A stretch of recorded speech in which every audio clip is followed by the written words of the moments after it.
इस बीच सूत्रों के हवाले से एक बड़ी खबर हम आपको बता रहे हैं। बीजेपी ने राजस्थान के लिए अपना प्लान बदल दिया है। सूत्रों के हवाले से अभी एक खबर हम आपको बता रहे हैं। कांग्रेस विधायकों पर सीधा धाव नहीं खेलेगी बीजेपी, और सीएम गहलोत की रणनीति के सामने ऑपरेशन फेल हुआ है।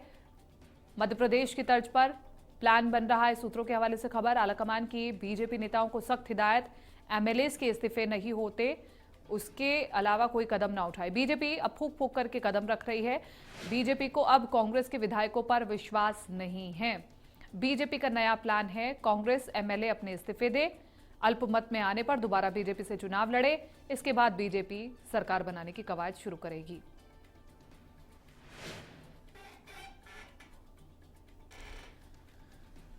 तो ये बड़ी खबर हम आपको बता रहे हैं सूत्रों के हवाले से, क्योंकि इस बार बीजेपी ने अपना प्लान बदल दिया है। अभी ये सूत्रों के हवाले से खबर हम आपको बता रहे हैं। रणनीति अभी से बनानी शुरू कर दी गई है, और क्योंकि बीजेपी का ऑपरेशन लोटस फेल हो गया कांग्रेस के आगे, और इसलिए अब रणनीति बदल दी गई है।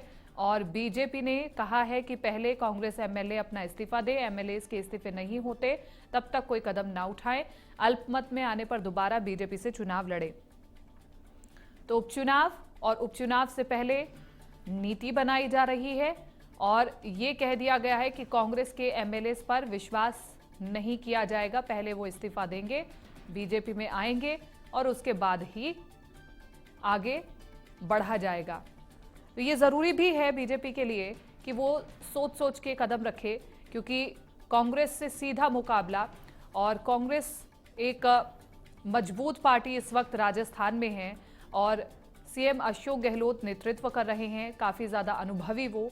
और इसलिए जब सियासत में भूचाल देखा गया था तो कई महत्वपूर्ण जानकारियां सीएम गहलोत के पास पहले से ही थी, और इसलिए बीजेपी फूक फूक करके कदम रख रही है। और ये कह दिया गया है कि कांग्रेस के एमएलए पर विश्वास न किया जाए, क्योंकि ऑपरेशन लोटस जब फेल होता हुआ दिखाई दिया कांग्रेस के आगे, तो इसलिए इस बार प्लान बदल दिया गया बीजेपी की ओर से। तो एक बार जब फिर से उपचुनाव होगा तो शायद एक बार फिर से हॉर्स ट्रेडिंग जैसी तस्वीरें देखने को मिलेंगी, और इसलिए बीजेपी पहले से ही तैयारी कर रही है कि आगे किसी भी प्रकार से उन्हें कोई मात ना खानी पड़े। और इसके अलावा बात की जाती है बीजेपी की गुटबाजी की, उसे भी साफ कर दिया जा रहा है राजेंद्र राठौड़ की ओर से कि कोई भी गुटबाजी बीजेपी में नहीं है। बीजेपी राजस्थान में पूरी तरह से एक होकर के लड़ रही है। बीजेपी का नया प्लान,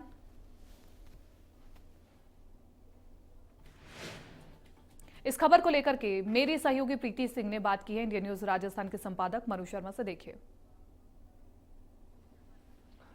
प्रीति, बिल्कुल सही है कि ऑपरेशन लोटस के लिए भारतीय जनता पार्टी लगातार प्रयास कर रही है। पहला जो प्रयास किया था वो विफल हो चुका है। मुख्यमंत्री अशोक गहलोत की जो रणनीति थी उसके चलते वो लोग कामयाब नहीं हो पाए, क्योंकि सीधे तौर पर कांग्रेस के उन विधायकों पर दाव खेला गया जो सचिन पायलट के साथ में उनके गुट में थे। 19 विधायक थे सचिन पायलट के सहित, लेकिन विधायकों की संख्या भारतीय जनता पार्टी को ज्यादा चाहिए थी, यानी करीबन 30 विधायक चाहिए थे, और 30 विधायक वो कर नहीं पाए। इसके कारण से अब प्लान को बदला गया है, यानी सीधे तौर पर अब कांग्रेसी विधायकों पर दाव नहीं खेला जाए, यानी जो पार्टी से अलग हट करके और वो ये दावा करते हो कि हम इस पार्टी से अलग हो जाएंगे कांग्रेस से, और उसके बाद में भारतीय जनता पार्टी सरकार बनाने का जो पिछला प्लान था वो अब वो खेलना नहीं चाहते हैं, वो दाव नहीं चाहते हैं। वो चाहते हैं कि मध्य प्रदेश और कर्नाटक की तर्ज पर यहां पर भी ऑपरेशन चलाया जाए, जिसके आधार पर पहले कांग्रेसी विधायकों के इस्तीफे हों, और इस्तीफे देकर के वो भारतीय जनता पार्टी के सिंबल पर चुनाव लड़ेगी, या फिर मध्यावधि चुनाव की ओर अक्सर होते हैं तो वो मौका देखा जाए। लेकिन सबसे पहला है कि अब वो कांग्रेसी विधायकों पर सीधा दाव खेलने वाले नहीं है, पहले अब उनके इस्तीफे करवाए जाएं।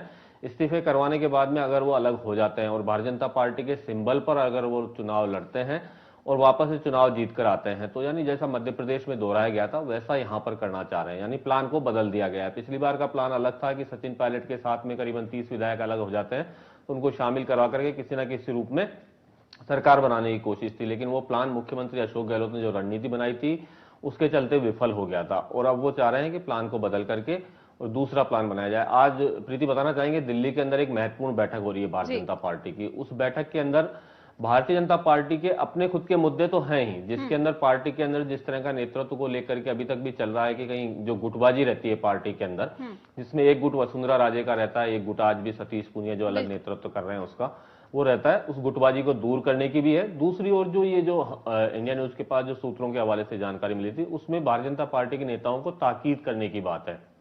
पहले भी इनको ताकीद कर दिया गया है, हिदायत दे दी गई है, कोई इस तरह की अब कदम ना उठाया जाए जिसके चलते दोबारा से मात खानी पड़े, क्योंकि एक बार मात खा चुकी है भारतीय जनता पार्टी। अब की बार वो ऐसा कुछ भी नहीं करना चाहती जिसके कारण से उनकी फजीयत हो। पहले पूरा प्लान तैयार हो जिसके अंदर भारतीय जनता पार्टी जो उनके नेता हैं वो पूरा प्लान तैयार करने में जुटे हुए हैं। आने वाले टाइम पे क्या कुछ होता है, क्योंकि राजनीति है, राजनीति में पहले कुछ नहीं कहा जा सकता है, आने वाले समय पर देखा जाएगा। मनु जी, देखिए जिस तरीके से आपने जानकारी दी, कहीं ना कहीं अगर हम सीएम अशोक गहलोत की बात करते हैं, लगातार हम देखते हैं कि वो एक्शन मोड में रहते हैं और यही वजह है कि उनकी वजह से ही हमने देखा किस तरीके से संकट मोचक की भूमिका उन्होंने राजस्थान में ही नहीं बाकी जहां पर भी कांग्रेस की सरकार होती है वो निभाते हुए नजर आते हैं। लेकिन क्या विपक्षियों में भी कहीं ना कहीं सीएम अशोक गहलोत का वो डर, वो खौफ है, और यही वजह है कि देखिए अब प्लान में सडन चेंजेस करते हुए बीजेपी पार्टी नजर आ रही है?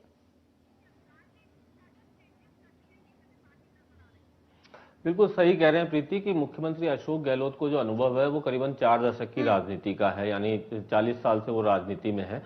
और उनका जो एक्शन प्लान होता है वो खतरा आने से पहले वो उसको भांप लेते हैं। यानी पिछली बार जब ऑपरेशन लोटस हुआ था उससे पहले उनको जानकारी मिल गई थी, उन्होंने खुद ने कहा था कि राजस्थान के अंदर इस तरह का कुछ हो सकता है, कुछ खरीद फरोख्त के जो मामले हैं वो विधायकों की हॉर्स ट्रेडिंग यहाँ पर हो सकती है, वो उन्होंने पहले संभावना जता दी थी। इसी के चलते वो पहले से अलर्ट हो गए थे। बाकायदा उन्होंने फोन रिकॉर्ड्स की जो थी वो रिकॉर्डिंग्स उनके पास में आ चुकी थी, जिसके आधार पर उन्होंने दावा किया था कि उनके पास में वो सब कुछ सबूत है, जिसके आधार पर नेता जो हैं दिल्ली के अंदर भारतीय जनता पार्टी के नेताओं के संपर्क में हैं।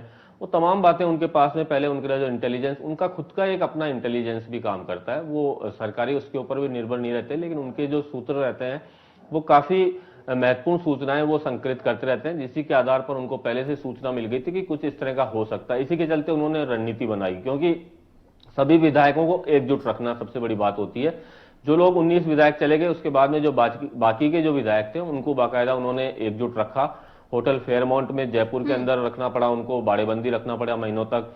इसके बाद में सूर्यगढ़ पैलेस जो होटल है वहां पर उनको ले जाया गया, जैसलमेर के अंदर वहां ले जाकर के उनको रखा गया। तमाम रणनीति जो थी उनकी वो कामयाब रही। आलाकमान ने उनके ऊपर विश्वास किया कि राजस्थान में अगर सरकार को बचाना है तो मुख्यमंत्री अशोक गहलोत के नेतृत्व में ही जो रणनीति बन रही है उसी के ऊपर वो काम करे। इसी के आधार पर सब कुछ उन्होंने काम किया और वो अब देखने को मिली। उसका जो परिणाम रहा वो ये रहा कि आखिर में जो लोग छोड़ के गए थे, कहीं ना कहीं कांग्रेस पार्टी को जाने की बात कर रहे थे छोड़ करके, दिल्ली में अलग डेरा जमाए हुए थे किन्हीं मुद्दों को लेकर के, उनको वापस लौट करके आना पड़ा पार्टी के अंदर और आज वो साथ में भी है।